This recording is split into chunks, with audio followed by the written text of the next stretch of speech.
Anong mensahe ang kailangan marinig ng mga Aries mula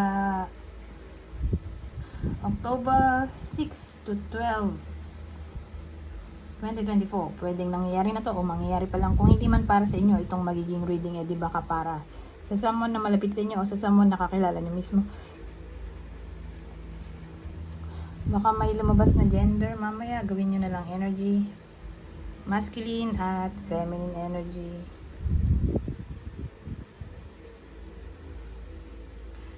Pwede rin naman na huwag nyo nang pansinin yung gender. Hindi ko alam kung anong lalabas, kung positive ba o negative ang magiging reading. Depende sa kung anong mapipick up kong energy. Kung hindi man mag-resonate sa inyo to, di adjust nyo na lang ang video, hanapin nyo to. Kung hindi pa rin, di dito na. Ito ang last deck.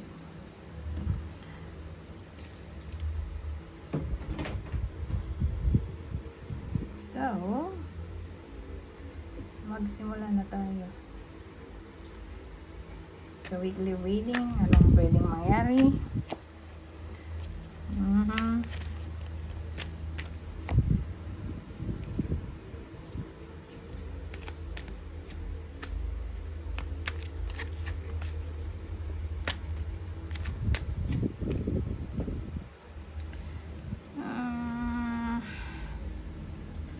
Kaya to, pangit na itong tatlo, pero at least maganda tong isa nung muli.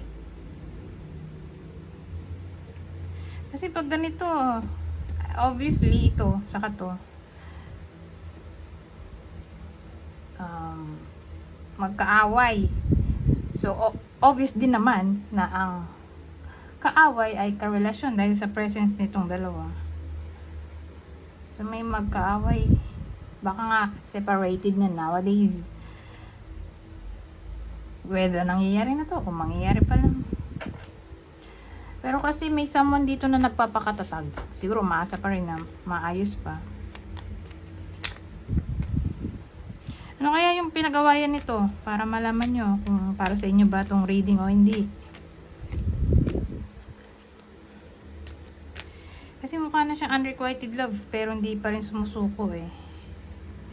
Yung isa sa kanila. Pero yung isa mukhang nag-give up na.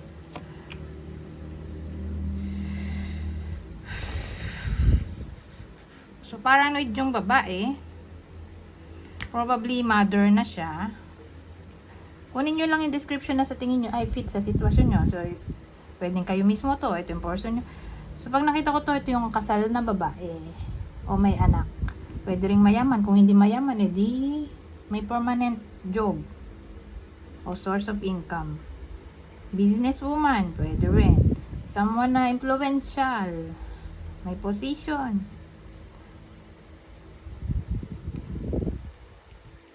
Oh, yan. So paranoid siya dito. Bakit kaya?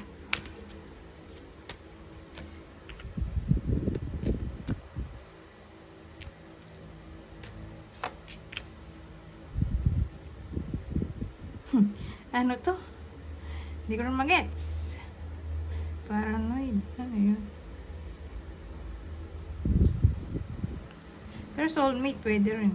Pero hindi ko rin magets. Kaya kuha pa tayo. Ano ba to?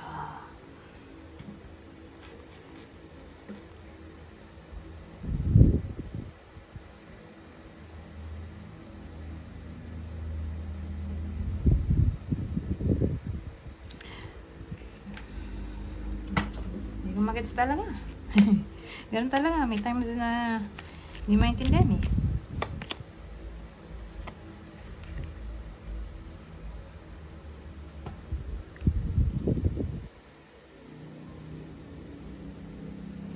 So yung babae paranoid.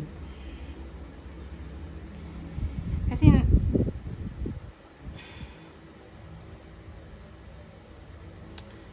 inisip ko kung gagawin ba nating soulmate to.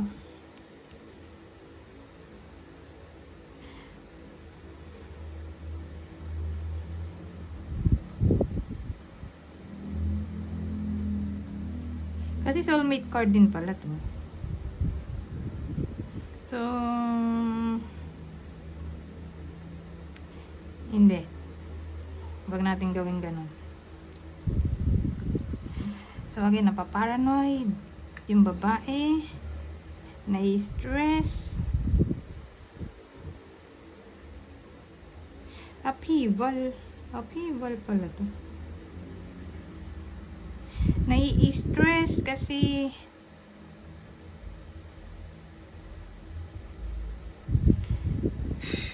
may something na para bang maganda na nangyari. Ano ba yun? Ba't ka may stress sa ganun?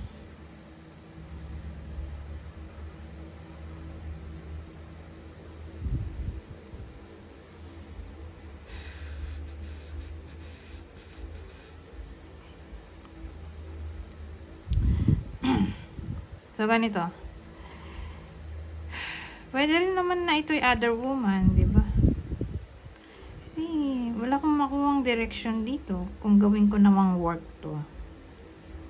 Magtatalo tayo dito. Di ba? Hindi siya tutugma dito kung work. May magandang nangyari, ano yun, nainggit siya.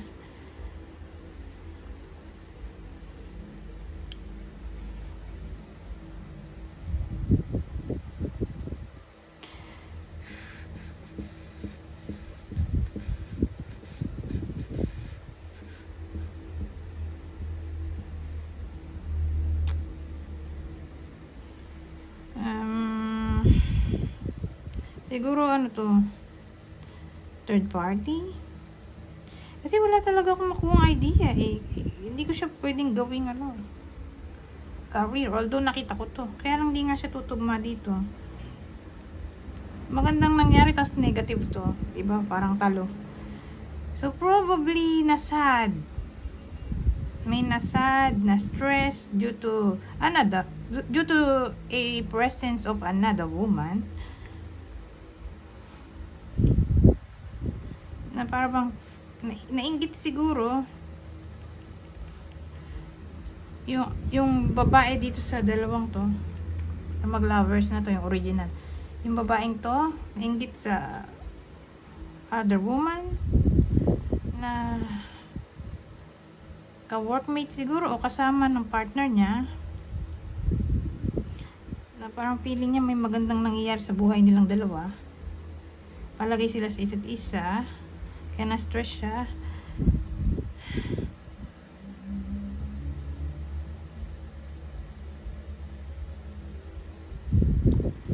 So, paano natin didikit sa kwento to?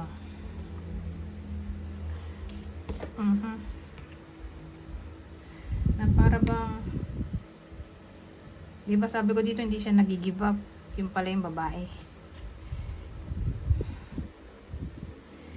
Hindi siya nag-give up. Na, yung combination parang ang dating nagtatalo yung isip niya kung totoo nga bang dapat siya magpatawad o hindi, kung tama ba yung nararamdaman niya, magpatawad pa siya o hindi na, kasi lacking stability to. Ito naman na yung forgiveness, so walang stable na feeling ng forgiveness, di ba?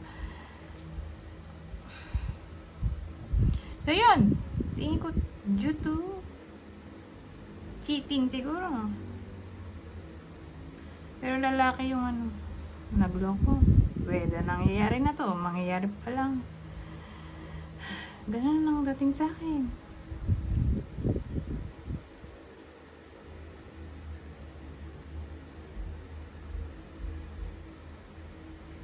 Anyways,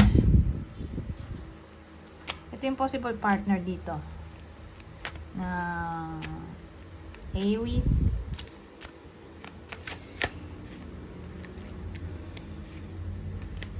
Leo o Sagittarius.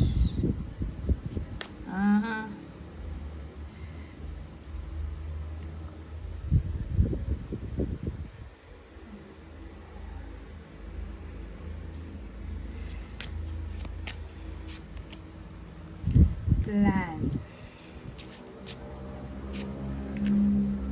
wisdom,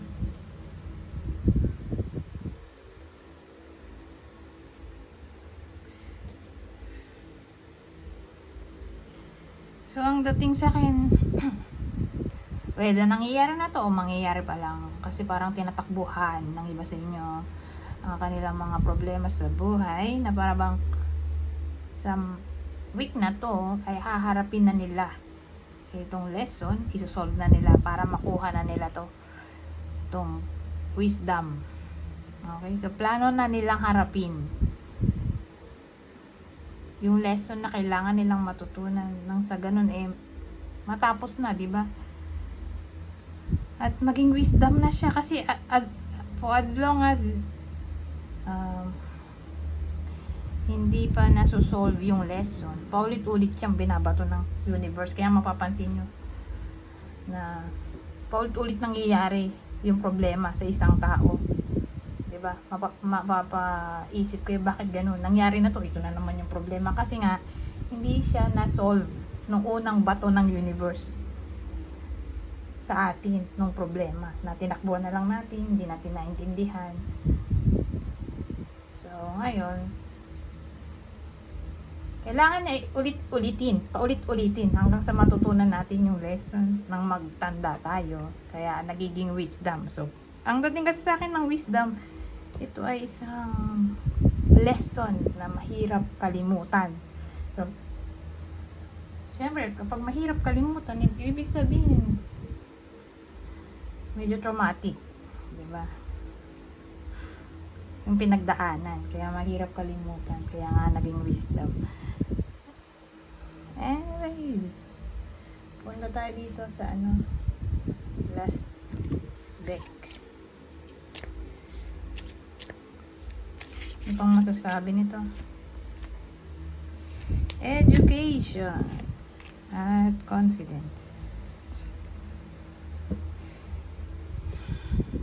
Di maging confident sa kung anong alam ng iba sa inyo. Wag ang hinaan ng loob.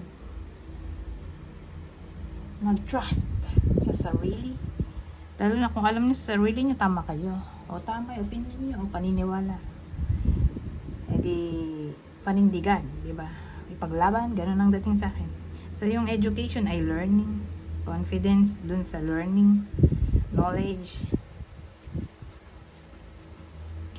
Anyways, hanggang dito na lang. Goodbye po.